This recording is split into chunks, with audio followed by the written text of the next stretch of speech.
Alhamdulillah Alhamdulillahilladzi wa'adal jannata lil mu'minin walladzina ya'maluna as-salihat. Asyhadu an la ilaha illallah wahdahu la syarika lah wa asyhadu anna Muhammadan abduhu wa rasuluhu alladzi la nabiyya ba'dah. Allahumma salli wa sallim ala sayyidina Muhammad wa ala alihi wa sahbihi ajma'in, amma ba'du. Fa ya ayuhan nas ittaqullah haqqa tuqatih wa la tamutunna illa wa antum muslimun. Faqala Allah ta'ala fil Qur'anil azim, a'udzu billahi minasy syaithanir rajim, bismillahirrahmanirrahim. Syahidallahu annahu la ilaha illahu wal malaikatu wa ulul ilmi qa'iman bil qisti la ilaha illahu wal azizul hakim. Shadaqallahul azim. Alhamdulillah summa alhamdulillah atas nikmat yang Allah berikan kepada kita serta anugerah iman yang luar biasa sehingga kita mampu melangkahkan kaki kita dari kantor-kantor masing-masing, dari tempat masing-masing, dalam kesibukannya masing-masing, tapi kita mampu melangkahkan kaki kita untuk sama-sama menuju menghadap Allah Subhanahu wa taala, seraya melaksanakan perintahnya dan berdoa kepada Allah. Maka mudah-mudahan ibadah kita, doa kita yang kita panjatkan pada siang hari ini dijabah Allah Subhanahu wa taala. Salawat bertasalam semoga tercurlimpahkan ke baginda alam habibana wa nabiyana Muhammad sallallahu alaihi wasallam. Hadirin jamaah Jumat yang dirahmati Allah, pada kesempatan yang baik ini pula khatib ingin berwasiat terutama kepada diri khatib pribadi khususnya, umumnya kepada kita semua. Marilah kita sama-sama meningkatkan takwa, dalam arti takwa yang sebenar-benarnya, yaitu menjalankan segala perintahnya dan menjauhi segala larangannya. Jamaah Jumat yang dirahmati Allah, ada satu makalah yang mengatakan idza aradta an nukhlikal hadarah, apabila kalian ingin menghancurkan sebuah peradaban, fahadmul hadarah bisalasati wasail, maka caranya dengan 3 cara. Kebudayaan orang Indonesia ini sholat berjamaah. Kebudayaan orang Indonesia ini silaturahim. Kebudayaan orang Indonesia ini khususnya muslim rajin ikut majlis-majlis taklim. Kebudayaan orang Indonesia ini khususnya muslim menghormati gurunya, menghormati ulamanya. Tata krama, sopan santun, nilai-nilai agama menjadi pedoman yang utama bagi masyarakat Indonesia khususnya muslim. Tetapi ada 3 hal yang harus kita waspadai. Kebudayaan ini akan hilang manakala ada 3 cara yang orang-orang lain akan hancurkan di negara kita. Makalah tersebut menjawab, yang pertama, cara menghancurkan sebuah peradaban adalah hadmul usrah. Caranya hancurkan keluarganya. Kai tahdumul usrah hadmul imro'ah. Yang pertama, untuk menghancurkan sebuah peradaban yang bagus, peradaban Islami ini, hancurkan dulu yang pertama adalah keluarganya. Bagaimana cara menghancurkan sebuah keluarga? Hancurkan perempuannya. Dan sadar tidak sadar, hari ini kita sekarang sedang dijajah sebuah penghancuran peradaban mulai dari perempuan. Bagaimana tidak? Peradaban kita rata-rata muslimat, muslim perempuan kita ini dari dulu pemalu. Datang serangan TikTok, perempuan-perempuan sekarang malah berbangga-bangga joget-joget buka aurat di depan TikTok.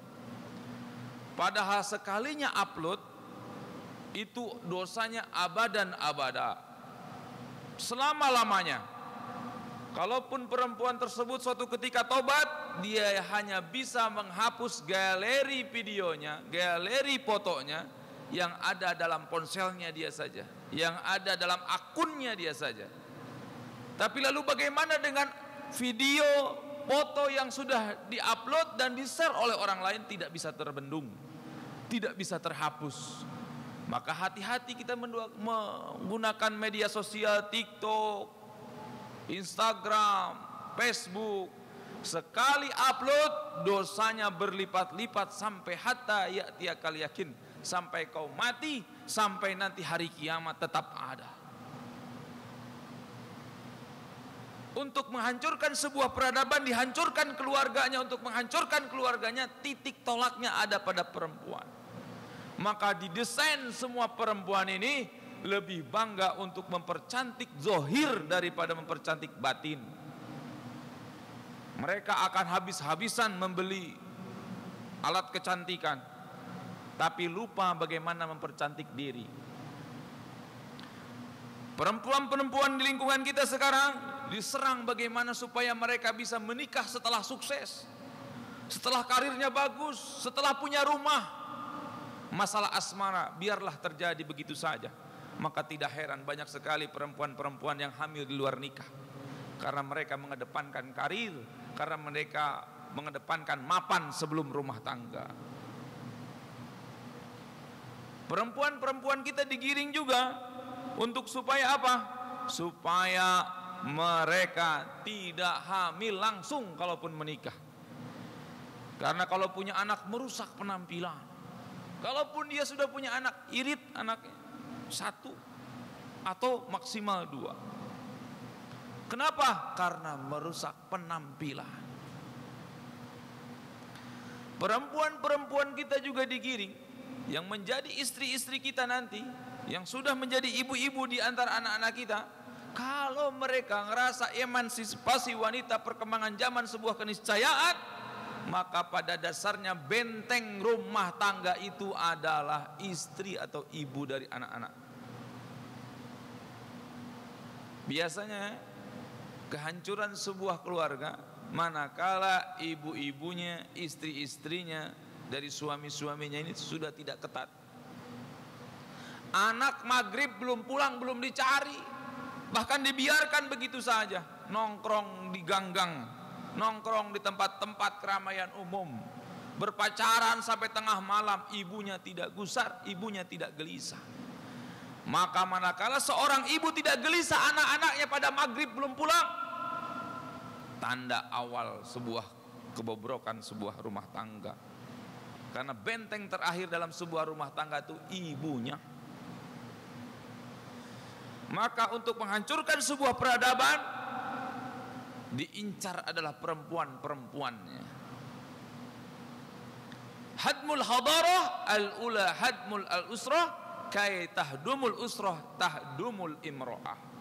Untuk menghancurkan sebuah peradaban, hancurkan keluarganya, karena keluarga merupakan unit terkecil dari sebuah komunitas masyarakat dan intinya ada di peran ibu-ibu. Yang kedua, dalam makalah tersebut dilanjutkan, untuk menghancurkan sebuah peradaban yang bagus, yang baik, maka hancurkanlah tahdumut ta'lim, hancurkan pendidikannya, hancurkan tarbiyahnya. Kaya tahdumul ta'lim atau tarbiyah, tahdumul muallim. Untuk menghancurkan sebuah pendidikan, hancurkan kredibilitas guru-gurunya, hancurkan harga diri guru-gurunya. Maka tidak aneh sekarang banyak guru-guru yang hanya mau mengajar kalau tarifnya sesuai. Hancurkan guru.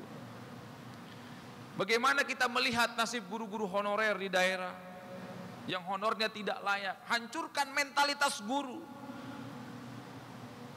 sehingga semangat dan tidaknya dalam mengajar tergantung fulus, tergantung uang. Sehingga mengajarnya hanya sebatas mengajar, hanya transfer ke knowledge, hanya mengajar ilmu pengetahuan saja, adab dan akhlaknya tidak ada. Bahkan dihancurkan pula guru-guru kita ini di sekolah Kalau ada guru-gurunya tegas sedikit saja, maka muridnya langsung melaporkan ke Komnas HAM Perlindungan Anak.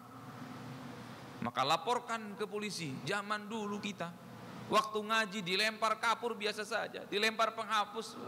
Sekarang guru sedikit saja lapor, don gurunya di situ mentalnya. Maka ketika suatu negeri, suatu bangsa gurunya tidak dihargai, itu awal kehancuran sebuah peradaban. Karena sejatinya yang mencerdaskan anak bangsa itu berpusat pada guru-gurunya. Itu yang kedua kata makalah tersebut. Kalau guru sudah tidak dihargai, bahkan dikerjain sama murid-muridnya, tidak ada namanya keberkahan ilmu. Tidak ada yang namanya ilmu nempel bisa dipakai, enggak ada.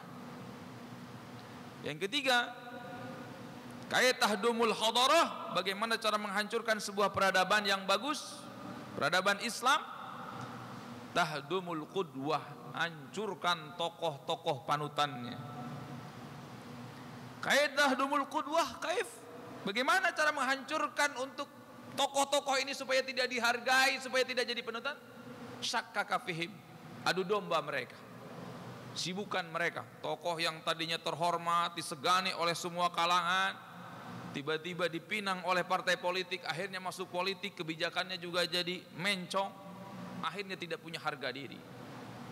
Masukkanlah mereka ke organisasi, beda madhab, diadu dombakan sehingga tidak ada yang menjadi panutan.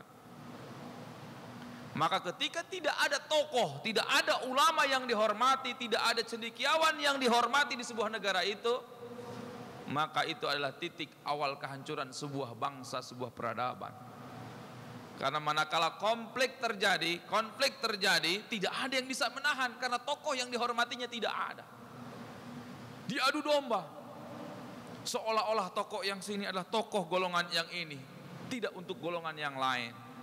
Diadu domba seolah-olah berbeda, padahal itu semua tokoh kita, ulama kita yang harus kita menjadi panutan kepada mereka. Maka oleh karena itu penting buat kita untuk menjaga istri-istri kita, menjaga kualitas pendidikan anak-anak kita, menjaga ulama-ulama kita, supaya mereka on the track, lurus dalam jalannya, dalam memajukan ijul Islam wal muslimin. Jangan sampai ulama-ulama kita terjebak oleh kepentingan sementara, oleh kepentingan sesaat, yang membuat keputusannya, fatwanya, argumentatifnya, perkataannya justru mengundang kerusuhan di antara umat. Maka oleh karena itu, ini adalah bulan Rabiul Awal, di mana lahir Nabi kita Muhammad SAW. Itu sangat justru memperhatikan yang namanya perempuan.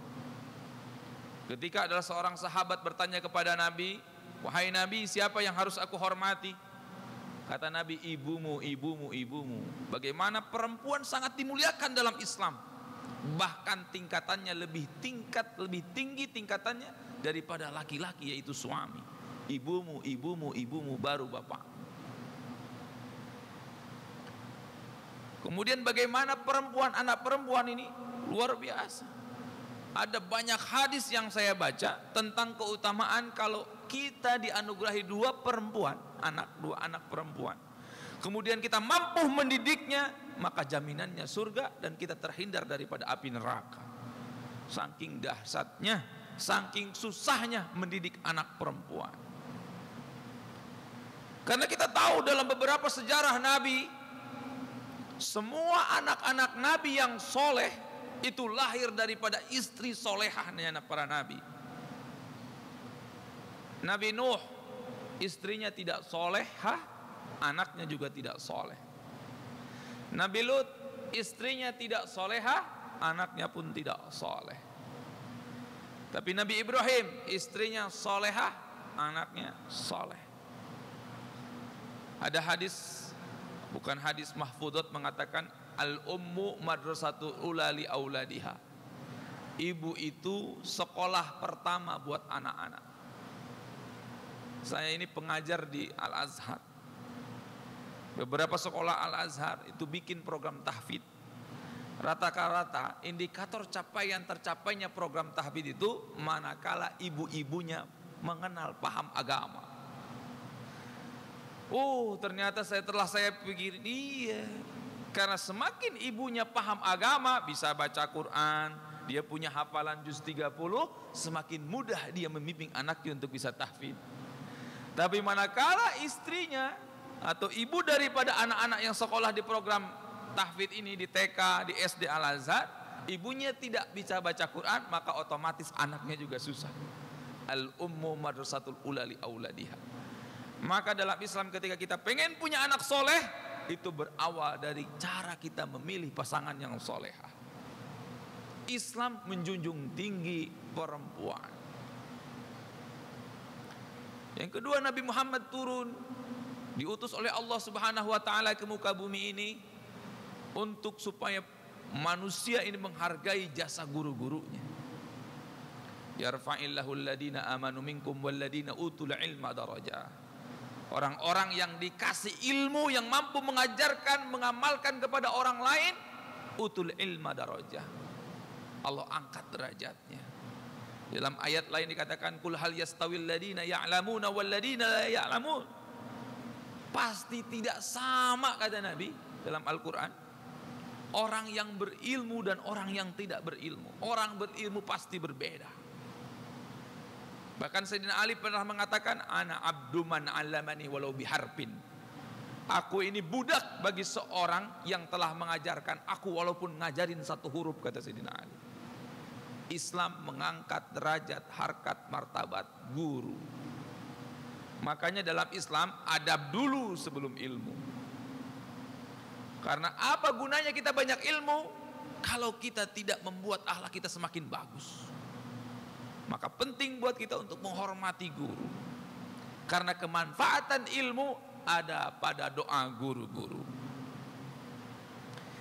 Yang ketiga, al-qudwah, tokoh.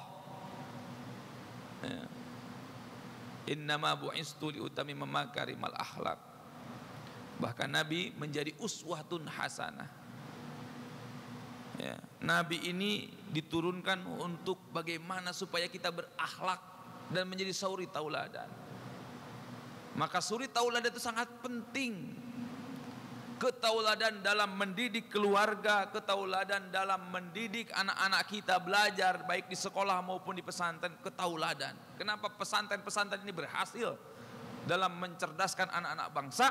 Karena di situ ada ketauladan. Ada karismatik seorang guru.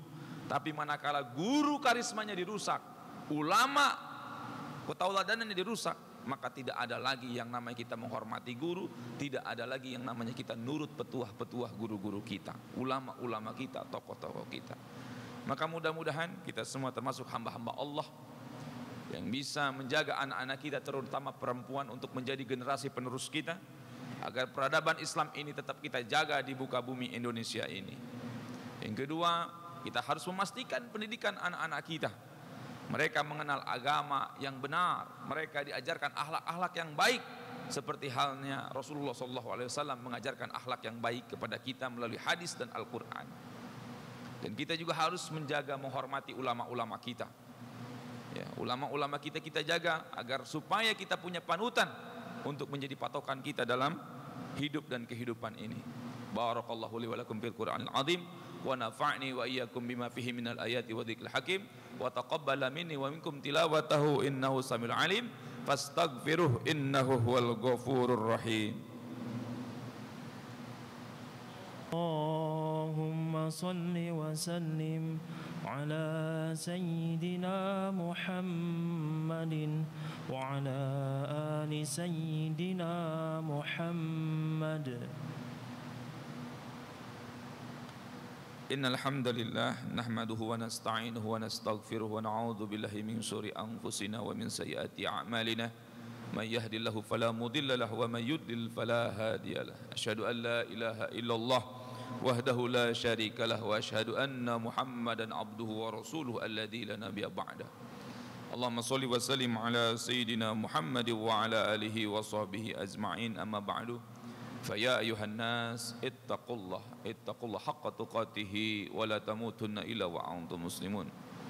وقال تعالى أعوذ بالله من الشيطان الرجيم بسم الله الرحمن الرحيم wal 'asri innal insana lafi husrin illa alladziina aamanu wa 'amilus shalihati wa tawassaw bil haqq wa tawassaw bis sabr.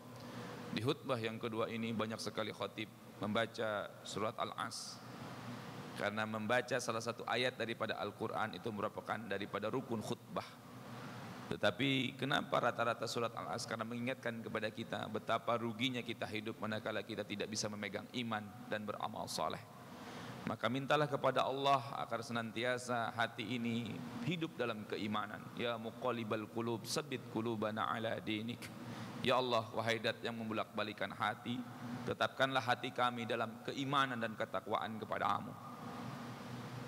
Agar hati kami indah ketika kami mendengar Al-Quran, agar hati kami terasa tertarik ketika mendengar panggilan azan, agar hati kami tenang manakala kami duduk di majlis-majlis ilmu.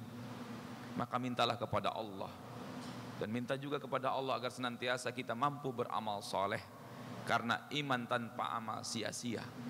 Maka kedua hal ini, iman dan amal, sangat-sangat kita butuhkan. Dan mudah-mudahan Allah senantiasa menjaga hati kita, keistiqomahan kita dalam melakukan amal soleh ini. Innallaha wal malaikatahu yusholluna 'alan nabi ya ayyuhalladzina amanu shallu 'alaihi wa sallimu taslima. Allahumma shalli wa sallim wa barik ajma'in, amin. Allahumma ighfir lil muslimina wal muslimat wal mu'minina wal mu'minat al ahya'i minhum wal amwat. Allahumma hdina bima rajautana ya muhawwilal hali wal ahwal, hawwil halana ila ahsanil hal. Allahumma aghnina bil ilmi wa zayyina bil hilmi wa akhrimna bit taqwa wa jamilna bil afiyah. Ya amanal khaifin najina minan nakhab, ya amanal khaifin salimna minan nakhab, ya amanal khaifin aminna minan nakhab. Allahumma innaka ta'lamu sirrana wa alaniyatana wa ta'lamu an hawaijana. Allahumma hasil maqsudana wa matlubana wa muradana fi din wa dunya wal akhirah. Allahumma ikshif anna minal bala'i wal wafa'i wal ghabar wal mihan ma dhahara minha wa batan min baladina khassah wa min buldanil muslimina 'amma. Rabbana ighfir lana wa liwalidina warhamhum kama rabbawna shaghira. Rabbana atina fid dunya hasanah wa fil akhirati hasanah wa qina adzaban nar. Ibadallah, innallaha ya'muru bil adli wal ihsan wa ta'idil qurba wa yanha 'anil fahsya'i wal munkar wal baghi ya'idukum la'allakum tadhakkarun. Wa la dzikrullahi akbar. Aqimis shalah. Allahu akbar, Allahu akbar. Asyhadu an la ilaha illallah. Asyhadu an